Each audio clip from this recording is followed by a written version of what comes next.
দীর্ঘ অপেক্ষার পর দেশের সবচেয়ে বড় যমুনা রেল সেতু দিয়ে যাত্রীবাহী ট্রেন চলাচল শুরু হয়েছে। আজ রাজশাহী থেকে ছেড়ে আসা সিল্ক সিটি এক্সপ্রেস ট্রেনটি প্রথমবারের মতো যমুনা রেল সেতু অতিক্রম করে। এরই সাথে বঙ্গবন্ধু সেতুতে ট্রেন চলাচল বন্ধ হয়ে যায়। দেশের দীর্ঘতম রেল সেতু এটি।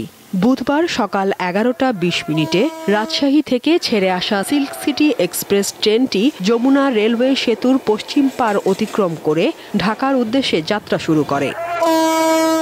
অপরদিকে বুড়িমারি এক্সপ্রেস ট্রেনটি ঢাকা ছেড়ে এসে 11:50 সেতুর পূর্ব পাশ অতিক্রম করে। সকাল থেকে আপনার ট্রেন মোটামুটি 5-7টা গেছে। এই সেতু হওয়াতে আমাদের খুব সুবিধা, যাতায়াত উন্নত হবে এই এলাকা। যমুনা রেল সেতুর জন্য উত্তরবঙ্গের সাথে ঢাকার রেল যোগাযোগের নতুন মাইলফলক উন্মোচন হওয়ায় খুশি যাত্রীরা। ট্রেনে সিট সংখ্যা বাড়ানোর দাবিও জানান অনেকে।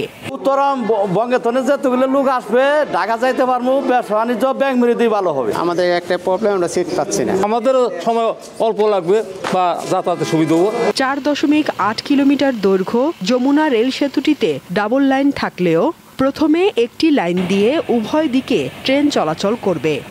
আগামী 18 ফেব্রুয়ারি আনুষ্ঠানিক উদ্বোধনের পর ডাবল লাইনে ট্রেন চলাচল শুরু হবে। আগে একটা আমাদের যে ওল্ড যমুনা সেতু ব্রিজ দিয়ে আসতো 25 মিনিট লাগতো, সেক্ষেত্রে এখন তারা 10 মিনিটে আসতে পারতেছে।